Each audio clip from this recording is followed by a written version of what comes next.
እባካችሁ እቺን ነገር አስምራችሁ በደንብ ስሙልኝ። የሞተ ሰው በየጊዜ የሚያይ ሰው በቅርብ ጊዜ ከመሞት ወደ ኋላ አይደል። የነዛ ሰዎች ስፒሪት እየጠራው ነው ያለው፣ ወደዛ ነው የሚሄደው። የተቀባ ሰው ሁሉ የሚጠራ ከሆነ መቀባት አይቀርም። የህልሜ ጥራት የሚወሰነው በኔ ኢማጂኔሽን ልክ ነው። ውሎዬ፣ ሐሳቤ፣ አእምሮዬን የያዘው ሐሳብ የማየውን የህልም ጥራት ይወስናል። ፎከሱን ማለት ነው።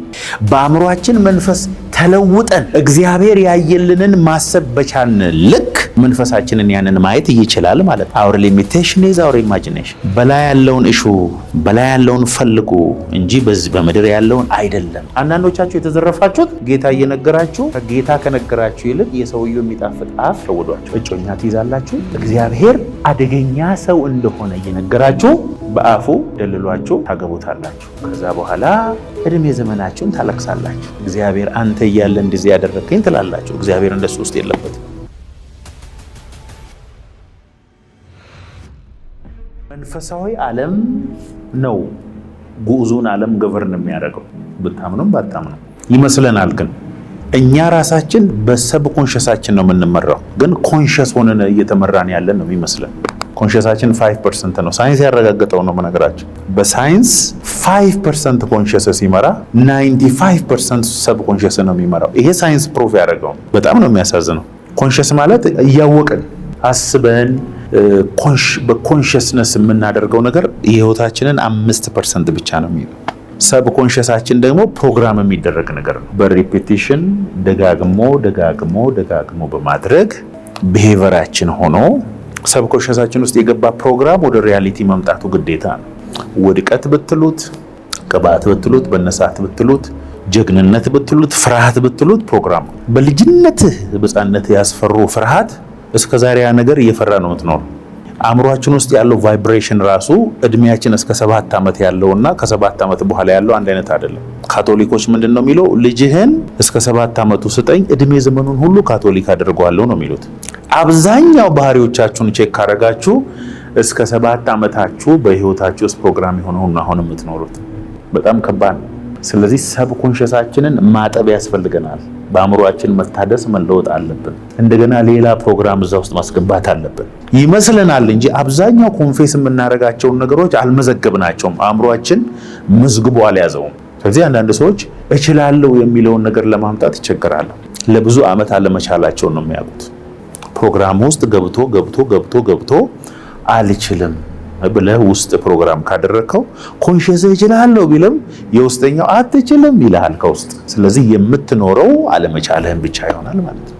በየትኛውም ዕድሜ ክልል ውስጥ መቻልን ወደምትገባበት መቻልን ወደምታምንበት አእምሮን መቀየር ትችላለህ። ኮንሽስ የሚለውን አይደለም፣ ሰው የሚለኝን አይደለሁም ብቻ እኮ አይደለም።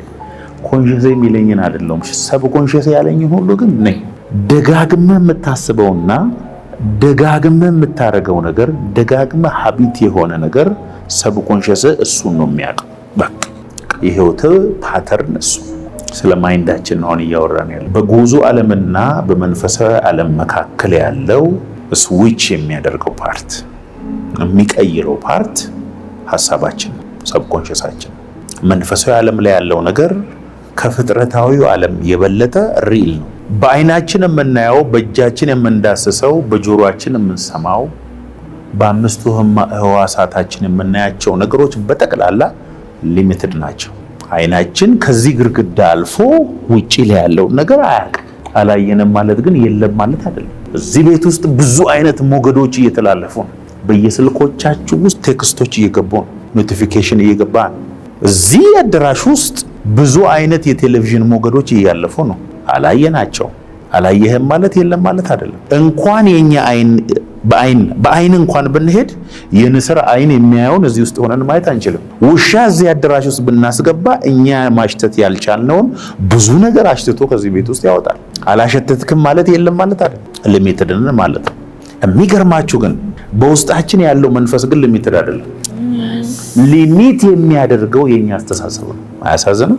በአእምሮአችን መንፈስ ተለውጠን እግዚአብሔር ያየልንን ማሰብ በቻልን ልክ መንፈሳችንን ያንን ማየት ይችላል ማለት ነው። our limitation is our imagination። በላይ ያለውን እሹ በላይ ያለውን ፈልጉ እንጂ በዚህ በምድር ያለውን አይደለም። በላይ ያለው in the spirit realm ያለው ክርስቶስ በእግዚአብሔር አብ ቀኝ ተቀምጦ ያለውን እሱን ፈልጉ፣ እሱን እሹ፣ እሱን ሲክ አድርጉ ነው የሚለው እግዚአብሔር ቃል። አንደኛው ሲክ የምናደርግበት በቪዥን እና በድሪም እግዚአብሔር ከፍጥረት ጀምሮ እግዚአብሔር ከሰዎች ጋር ሲነጋገር ከነበረባቸው መንገዶች አንዱ ህልምና ቪዥን ነው። ህልምም ናይት ቪዥን ነው የሚለው በሌሊት ራእይ እና በራእይ የቀን ራእይ የሌሊት ራእይ ህልም ሲሆን የቀን ራእይ ደግሞ በኮንሽስ ሆነ በኮንሽስ ማይንድ የምናየው ራእይ ነው። ብዙ አይነት ራእይ ነው ያለው። መንፈሳዊ ዓለም ውስጥ ማየት ከጀመርክ በኋላ ኖርማል ሰው ሆነ መቀጠል አትችልም። ስለዚህ የእግዚአብሔርን ድምፅ ሰምቶ የማያውቁና ቪዥን አይቶ የማያውቁ ሰዎች 78 ክፍል ስለ ቪዥን እና ድሪም ሊያስተምሩ ይችላሉ። ያልገባቸውን ስለማያስተምሩ ጥቅስ ብቻ ከጥቅስ ስለማያስተምሩ አይሰራም። በህይወቱ አጋንንት አስወጥቶ የማያውቅ ስለ አጋንንት ስለማስወጣት የሚያስተምሩ ብዙ ሰዎች እኮ አውቃለሁ። ኤክስፒሪየንስ ማድረግ አለብህ። ህልምን ኤክስፒሪየንስ ማድረግ አለብህ። ቪዥንን ኤክስፒሪየንስ ማድረግ አለብህ። ኢየሱስ ጌታ አሜን። የህልሜ ጥራት የሚወሰነው በኔ ኢማጂኔሽን ልክ ነው። ውሎዬ፣ ሐሳቤ፣ አእምሮዬን የያዘው ሐሳብ የማየውን የህልም ጥራት ይወስናል። ፎከሱን ማለት ነው። አሁን እኮ ካሜራ ከፈለጉ ፎቶ አንስተው አንተ ሁን ሰው ሁን ምን እንዳይታወቅ አድርጎ ሊያነሱ ይችላሉ። ሌንሱን አስተካክለው በጣም አድርጎ ደግሞ ሲያነሱ ፊት ላይ ያለችውን ትናንሽ ቡጉር ሳይቀር አሁን የመጣውማ እኮ ከባድ እኮ ነው። ምንም የሚያስቀር ነገር የለም። በፉል ኤችዲ ቁጭ ጠባሳህን ምንህን ቁጭ ያደርጋል። ከፈለክም ታጠፋለህ። ፎከሱ ኢማጂኔሽን ነው። አጥብቀ ልብህን ጠብቅ። የህይወት መውጫ በዚያ ሁላችሁ የሰው ስፒሪት የእግዚአብሔር ካንድል ነው ይላል። የሰው መንፈስ የእግዚአብሔር መብራት ነው። እስቲ መብራት ነው በሉ። መብራት ነው። እግርም እግዚአብሔር ባንተ ስፒሪት በኩል ገብቶ ነገሮችን ሰርች እንዲያደርግ የምትፈልግ ከሆነ ያንተ ኢማጂኔሽን ይወስናል። ለዚህ እኮ ነው ይቅርታ፣ በጎ ማሰብ፣ ፍቅር፣ የዋሃት እነዚህ መልካም እነዚህ ነገሮች አስቡ የሚለው እኮ ለዛ the more I imagine የእግዚአብሔርን ነገር the more I clearly see deep in the spirit አያለሁ። ነገር በበላው ልክ እበላለሁ። ነገር አሁን ነገር ላስብ ካልኩ እኮ ብዙ ምክንያት አለኝ። እንትና እንደዚህ አድርጉኝ፣ እንትና እንዲህ ተደርጉኝ፣ እንደዚህ ካልኩኝ የሚመስለው አሁን እውነት እያሰብኩ ያለ ነው የሚመስለው። እውነት እኮ ነው። እገሌ በድሎኛል፣ እገሌ ዘርፎኛል፣ እገሌ እንዲያርጉኛል፣ እገሌ እንዲያርጉኛል። ያ ኔጌቲቪቲ ከሰውየው ጋር ምንም አይገናኝም። እኔኑ ብቻ ነው የሚበላው። ከዛ መንፈሳዊ አይኖችን እየጋረደ ነው የሚሄደው። አንደኛ መንፈሳዊ አይን የሚከፍት ሻራባራባራ አሜን። ነምበር 1 መንፈሳዊ አይን የሚከፍት ነገር አሁን በእድሜ እየጨመርኩ ብዙ ዓለም እየዞርኩ ብዙ የእግዚአብሔርን ሰዎች እያየሁ የእግዚአብሔርን ቃል እያጠናው ሲሄድ አንደኛ መንፈሳዊ አይን የሚከፍት ፍቅር ነው። በጣም ይገርማል። በተለይ ጠላቶችን ስትወድ፣ በተለይ የሚያሳድዱን ስትመርቅ እይታ እየጨመረ ይኖራል። በፍቅር የሚኖር እስቲ በእግዚአብሔር ይኖራል በሉ። በፍቅር የሚኖር በእግዚአብሔር ይኖራል፣ እግዚአብሔርም በእርሱ ይኖራል። አሜን። ወንድሙን የሚጠላ በጨለማ ይኖራል፣ ወዴትም እንደሚሄድ አያውቅም። ጥላቻም አይኖቹን አሳውሮታልና ይላል። አይገርምም? ጥላቻ ሲባል እኮ ያልበደለንን ሰው መጥላት እኮ አይደለም፣ የበደለንንም ጭምር ስንጠላ መንፈሳዊ ቪዥናችን እየተያዘ ይሄዳል ነው የሚለው። ይቅርታና ፍቅር ነምበር 1 መንፈሳዊ አይን የሚከፍት ነው። ሌንሱ በኃይል እንዲከፈት ከፈለክ ደግሞ በጣም የበደለውን በመውደድ ነው። የትና የትወላ ስቴዲየም ምናምን ስንቀርጽ እዛ ማዶ ያለውን ሰውዬ ዙም አድርጎ የሚያመጣል። እሱኛውን ሌንስ የምትገጥመው ጠላቶችን ስትወድ ነው። እግዚአብሔር ያውቃል። የነፍሳችን የመጨረሻው ክፍል የመጨረሻው ውስጠኛው ክፍል በማን እንደተያዘ እግዚአብሔር ያውቃል። በኢየሱስ ከተያዘ ኢየሱስ አንተ ቤት ነው። ምን ጥርጥራል? ክሊርሊ ያወራሃል። በቃ ከሌሎች ጋር አለ ጌታ ከነቢያቶች ጋር በህልምና በራእይ ነው የማወራው። ከሙሴ ጋር እንደሱ አይደለም፣ ቁጭ ብለን ነው የምናወራው አለ። እንዲያነሱ ሰዎች እኮ አሉ። ለእነንትና በወር አንዳንድ ጊዜ ብቅ ልላቸዋለሁ። ከእገሌን እንዳትነኩብኝ፣ ከሱ ጋር ግን እኔ አፍ ለአፍ ነው የማወራው። እንዲያነሱ ሰዎች እንዳለው ታውቃላችሁ። ለማርታ ቴዎሎጂ ነግራታለሁ፣ ለማርያም ግን ማውራት ስለማልችል አለቅሳለሁ። የሚወዱኝን ወዳቸዋለሁ። ፌር እኮ ነው። የሚያከብሩኝን አከብራቸዋለሁ። ተግቶ የሚሹኝ ያገኙኛል። መንፈሳዊ ዓለም እንደዚህ ነው የሚሰራው።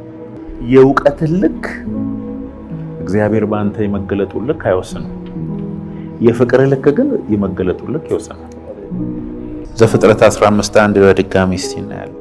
ከዚህም ነገር በኋላ የእግዚአብሔር ቃል በራእይ ወደ አብርሃም መጣ እንዲህም ሲል አብርሃም ሆይ አትፍራ፣ እኔ ለአንተ ጋሻ ነኝ፣ ዋጋህም እጅግ ታላቅ ነው። አብርሃምም እኔ ዘር አልተሰጠኝ። የህልም ወሬ አይመስልም አይደል? መንፈሳዊ ዓለም ላይ እኮ እናወራለን እኮ አይደል?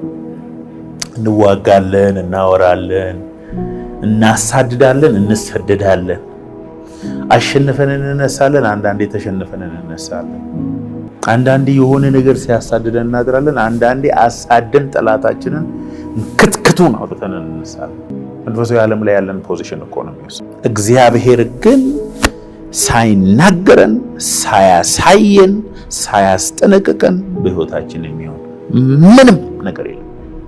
እያንዳንዱ የእግዚአብሔርን ሳይን ኢግኖር አድርገን እግዚአብሔር ሳይከለክለን በህይወታችን የሚሆን ነገር የለም። በህልም መጥቶ እግዚአብሔር ለአብርሃም አትፍራ፣ አይዞህ፣ እኔ ነኝ ለአንተ ጋሻ ነኝ። አንተ ለብዙዎች ሄደ ተዋግታ አሸንፈሃል። ለሎጥ እኮ ሄዶ አሸንፎ ሲመጣ እግዚአብሔር አይዞህ፣ ለአንተ ግን እኔ ነኝ ጋሻ። እግዚአብሔር ለአብርሃም ትልቅ ነገር አደረገለት የምትሉትን ነገር በየቀኑ እያያችሁ ነው። በቃ እግዚአብሔር ከሰማይ ወርዶ የሆነ ተአምር እንዳደረገ የምናስባቸው ነገሮች ሄደን መጽሐፍ ቅዱሳችንን ስናጠና ህልም ነው የነገረው። ያውም ህልሙን ደግሞ ሙሴን የጻፈው አብርሃም ራሱ አልጻፈም። መጽሐፍና ማንበብ ይቻል አይቻል እግዚአብሔር ነው የሚያውቀው። እኔ የሚችል ሁሉ አይመስለኝም። አብርሃም እኔ ለአንተ ጋሻ ነኝ። አሁን እግዚአብሔር መጥቶ በህልም አይዞሽ እኔ ለአንቺ ጋሻ ነኝ ቢል ማን ነው ቫልዩ የሚሰጠው እኮ ነው። እግዚአብሔር ስሙ የአብርሃም የይስሐቅ የያዕቆብ እግዚአብሔር ከአብርሃም ጋር ያወራው በቪዥን። አሁን የህልምን ቫልዩ እኮ ልሰጣችሁ እኔ በመንፈስ ተረዳው። ስፓኒሾችን እንደማገለግል እዚህ ዲሳይፕል ዋን ያላችሁ ምስክር ናችሁ። የስፓኒሽ ቋንቋ የሚናገሩ ሰዎችን ታገለግላለህ ብሎኛል ጌታ። በቅርብ ጊዜ ስፓኒሽ ቋንቋ ተናጋሪዎች ላይ እሳት ይወርዳል፣ ክብር ይመጣል ምናምን ስል ነበር። እኔ ዲሳይፕል ዋኖች ነበራችሁ። ስፓኒሽ የተባለ ሰው ግን አልጨበጥኩም እኔ ያኔ።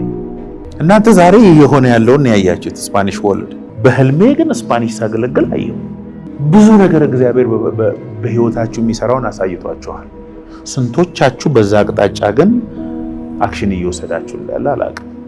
አንዳንድ ሰው እኮ በጣም ሲሪየስ ነው።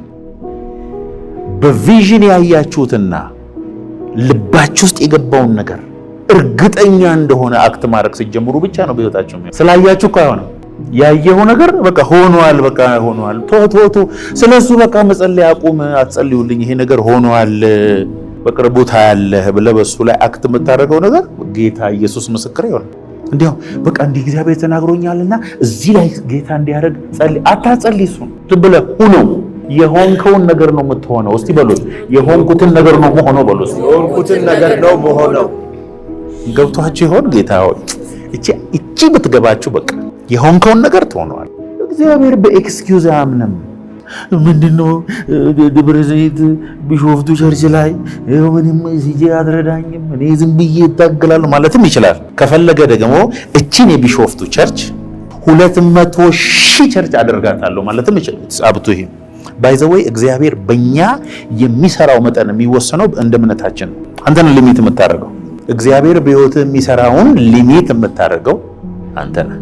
እምነት የሚባለው ነገር እንግዲህ ድርቅና እኔ አማኝ ነኝ፣ እኔ አምናለሁ፣ ሃሌሉያ፣ የለቅሶ ሰው ነኝ፣ የጸሎት ሰው ነኝ፣ የተራራ ሰው ነኝ ማለት እኮ አይደለም። እምነት ማለትም ቸርች መመላለስም አይደለም። እምነት ማለት ስሜትህን፣ ነፍስህን፣ መንፈስህን፣ ሐሳብህን ድብልቅልቅልቅ አድርጎ ልብ ጋር የሆነ ኩትፍ ብሎ የሚቀመጥ ነገር ማለት ነው። እሱ ነገር ከመሆን ማንም አይከለክልም። ያ ነገር እስኪሆን ድረስ ዋጋ ትከፍላለህ፣ በደንብ ታለቅሳለህ፣ በደንብ ተስፋ ትቆርጣለህ፣ በደንብ መሀል ላይ ትንገርጫገጫለህ፣ በደንብ ግን ከመሆን የሚያስቀረው ነገር የለም። ከዛ እግዚአብሔር በህልም ይመጣል። ጴጥሮስ የሞተች ሴት አስነሳ። የመጀመሪያ ሞት ያስነሳ እኮ አስነስቶ፣ በጣም ከባድ ሰው ነው ጴጥሮስ። ቢች ዳር አስቡት፣ በጣም ከባድ ውሃ ዳር አሸዋ ያለበት ሰገነት ላይ ሆኖ ውሃ ነው የሚያየው። ተመልከቱ። የዓመት ረፍት ሊወስድ እኮ ነው። ዘና እያለ ባለበት የሆነ ሸማ የሆነ ጨርቅ ላይ የማይበሉ አስቡ እስቲ፣ አዞ እስቲ፣ ሌላ ጊንጥ፣ እንቁራሪት ምናምን ተደርጎ መጣ። እንደዚህ ኦፕን ቪዥን ማለት እሱ ለካ ሜዲቴት እያደረገ ነው ያለው ውሃውን እያየ። መጽሐፍ ቅዱስ እንዲያውም የሚለው ምንድነው? ትራንስ ማለት ተመስጦ ነው የአማርኛው የሚለው። ከተመስጦም ያለፈ ነው። በቃ በመንፈስ የሆነ ሐሳብ ውስጥ ነው ያለው። ከዛ ልክ እንደ ፊዚካል መጣና ተነስና ብላ አለው። ኧረ በስመ አብ ወልድ። እኔ አይሁዳዊ ነኝ፣ እንደዚህ አይነት የረከሰ ነገር በልቼ ማን ያለ? ማን ነው ረከሰ ያለ? እናንተ ራሱ እስቲ ልንገራችሁ፣ ማን ነው እንቁራሪት ምግብ አይደለችም ያለ? ሌላ ሀገር እንዴት የሀብታም ምግብ እኮ ነው። እውነት እኮ ነው። እኔ አሁን ባለፈው ኒውዚላንድ ከዶንጋ ሄድን ጊዜ ከፈረንጆቹ ጋር እየበላን እኔ እንቁራሪት ምናምን አልኳቸው። ቺክን ትወዳለህ አሉ። ከቺክን ይበልጣል እንቁራሪት። በልተዋል ሄደው። በኢየሱስም አትበሉ። በኢየሱስም መባል ያለበት የኢትዮጵያ ምግብ ነው። በመልክ ራሱ የማያምር ምግብ እኛ ሀገር ምግብ እየበላን ነው ይመስላችኋል? እስቲ ምሳውን እንጀራ በወጥ የበላ ሁሉም አንሳ እንጂ ሌላ ምን ትበላለህ? እራት እንጀራ በወጥ፣ ቁርስ ፍርፍር፣ ምሳ በቀይ ወጥ፣ እራት በሽሮ ወጥ፣ እንጀራ። ምን አሉኝ ፈረንጆች? ኢትዮጵያኖች እስሊም ናችሁ፣ በጣም ሄልዚ ነው የምትበሉት። ችግር ነው ያከሳ ሄልዚ። አሁን ይሄ ሄልዚ ምግብ ሄልዚ በልቶ ነው ነው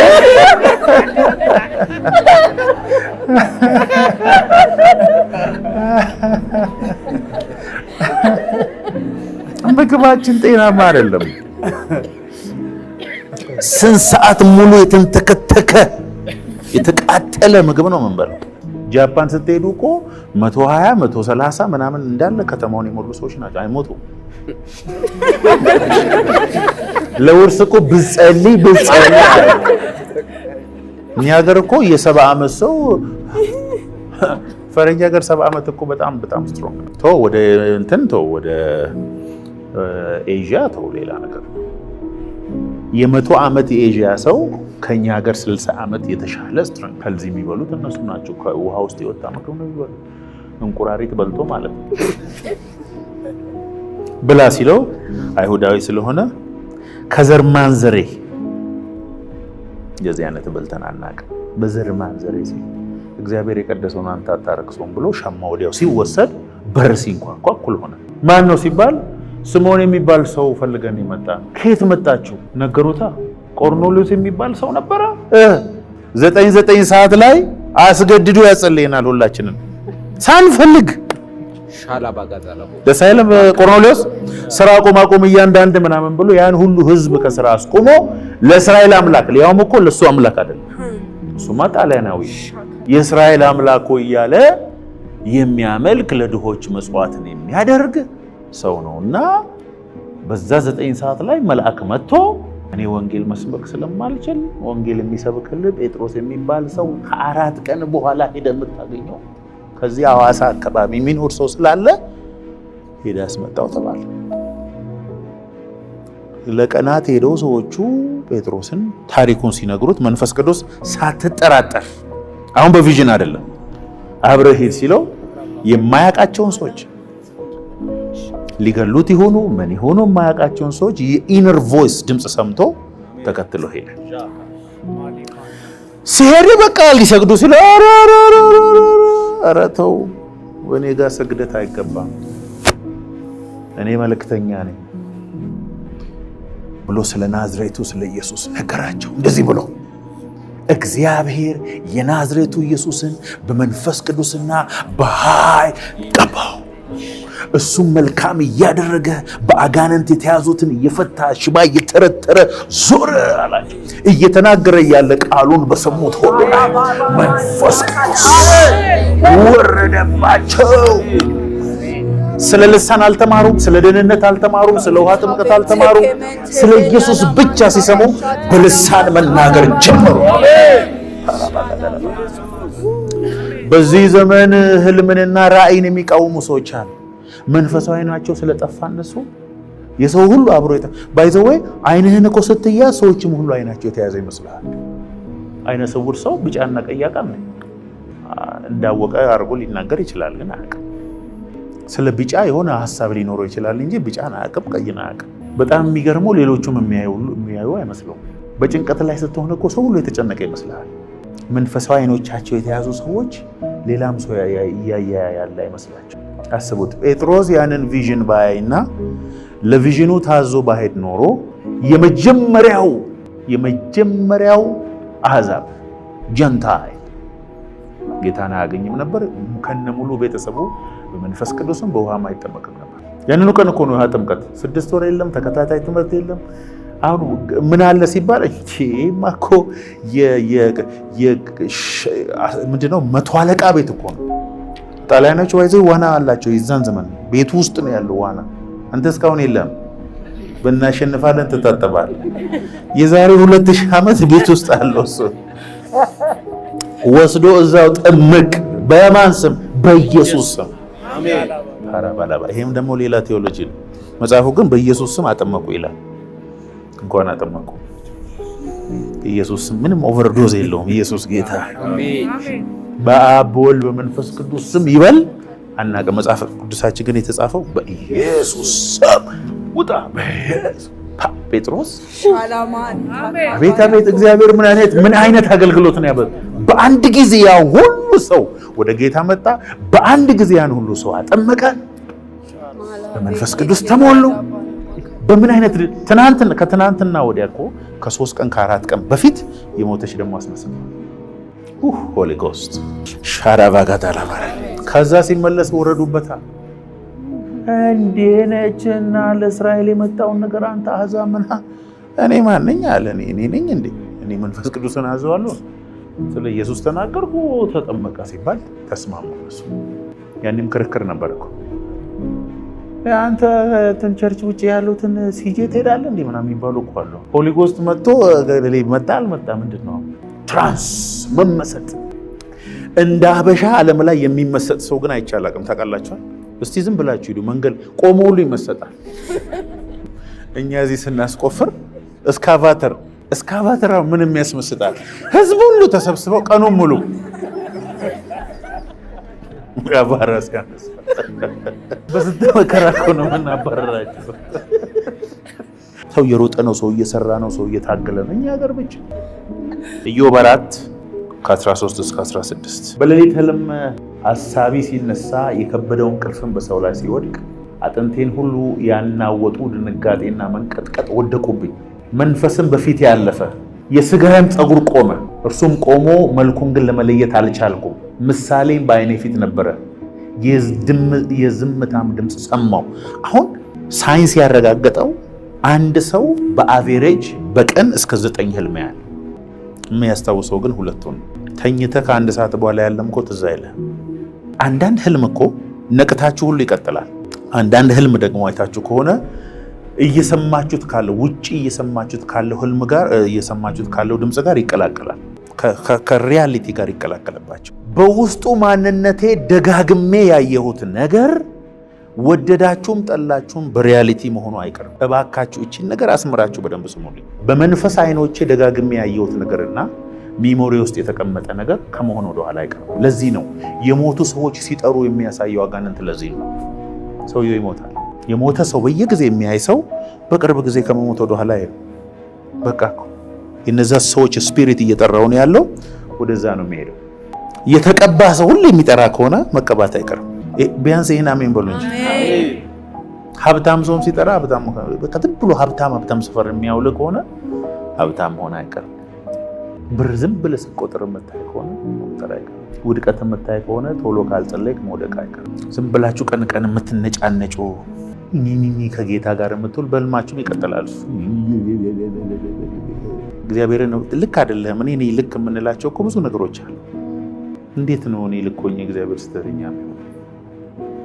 ይሄ ዩኒቨርስ ሁሉ ለብዙ ሚሊዮን ዓመታት አንድ ጊዜ ፈጥሮት እንደዚህ ራሱን በራሱ እየሄደ እያለ እግዚአብሔር እንዴት የኔ ጊዜ ይሳሳታል? እግዚአብሔር ብዙ ኮሌክቲቭ የሆኑ ነገሮች አሉ ማለት። አንዳንዶቻችሁ የተዘረፋችሁት ጌታ እየነገራችሁ ከጌታ ከነገራችሁ ይልቅ የሰውየው የሚጣፍጥ አፍ ሸውዷቸዋል።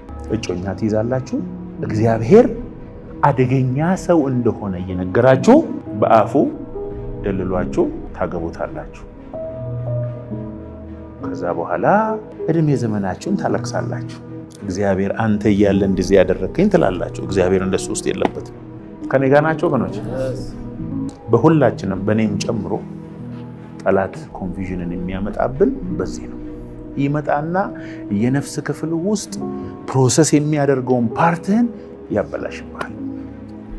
ሰዎች ያበሳጩሃል፣ ኑሮ ያበሳጫል፣ ኢኮኖሚ ያበሳጫል፣ የጊዜ መሄድ ያበሳጫል። ያሰብከው ነገር ባለማሳካቱ ከዛ ትበጠበጣል። ህልም ልክ አይደለም፣ የምሰማው ድምፅ ልክ አይደለም፣ ህይወት ልክ አይደለም። Do not be conformed to this world, but be inwardly transformed by the renewing of your mind. ትራንስፎርምድ ሆኖ በልቦናችሁ በውስጣችሁ በሐሳባችሁ ተለወጡ እንጂ ይህንን ዓለም አትምሰሉ። የእግዚአብሔር ፈቃድ በጎ ደስ የሚያሰኝ ፍጹም ምን እንደሆነ ፈትናችሁ ታውቁ ዘንድ። ብዙ ጊዜ የሚመስለን ከሐዘን ነፃ የሆነ ከእጦት ነፃ የሆነ ከበሽታ ነፃ የሆነ ኑሮ ብንኖር በቃ ኮምፕሊት ነን ብለን እናስባለን። ግን አይደለም እኮ ይመስልናል እንጂ ሁሉ ነገር ቢሟላልን በፍጹም ኮምፕሊት አይደለም። ሚዘረብል ነው የምንሆነው። ህይወት መንፈሳዊ ነው። እኔ አንዳንድ ጊዜ አንዳንድ የዘፈኖች አሉ ፈረንጅ ሀገር ሲኖሩ አበሾች የሚዘፍኑት የኩበቱ ሽታ ምናምን አታውቁም? አውደ ዓመት የኩበት ሽታ አሜሪካ ሆኖ አይገርምም? በምን ተአምር ነው የኩበት ሽታ የሚናፍቀው? ስለ እግዚአብሔር ምንም ሽታ የሌለበት ሀገር ውስጥ አሜሪካ እየኖሩ የኩበት ሽታ ናፍቋቸው ኢትዮጵያ የሚመጡ ሰዎች አሉ። እርግማን ነው።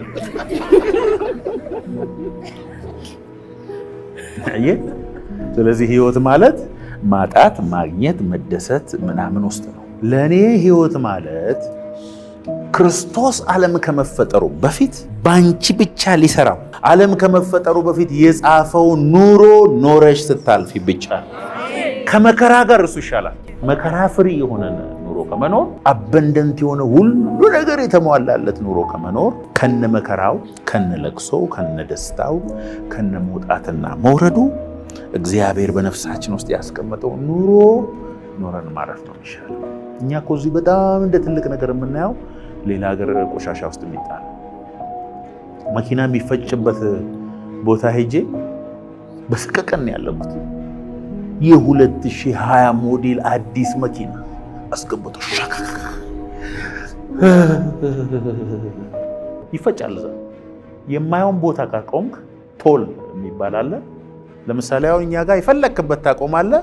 ማክሲመም ታርጋ ይፈታልሃል። የሆነች ብር ከፍተህ ታርጋን ወስደህ ወደ ቤት ነው። እዛ እኮ የለም።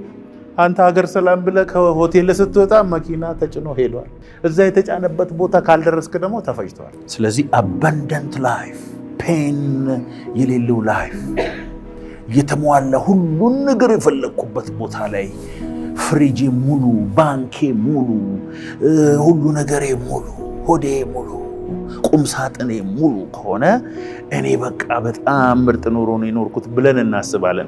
we are deceiving ourselves። እሱ የሞላላቸው ሰዎችን ያክል በህይወታቸው ሚዘረብል የሆኑ ሰዎች አይቻል። እኔ ሀብት የምጠላ ሰው አይደለሁም። እኔ ቁም ሳጥኔን ቢሞላ፣ አካውንቴን ቢሞላ፣ ሆዴን ቢሞላ እኮ ፈልጋለሁ። that's not the purpose of life። እሱ ሞልቶላቸው ህይወታቸው የተመሰቃቀሉ ብዙ ሰዎች አሉ።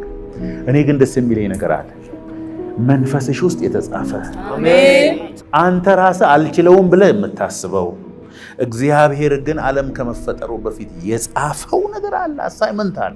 እግዚአብሔር አምላክ ዛሬ ማታ በመንፈሳችሁ በኩል ይናገራል። አሜን። በህልምና በራእይ በኢየሱስ ስም ይናገራል። አሜን።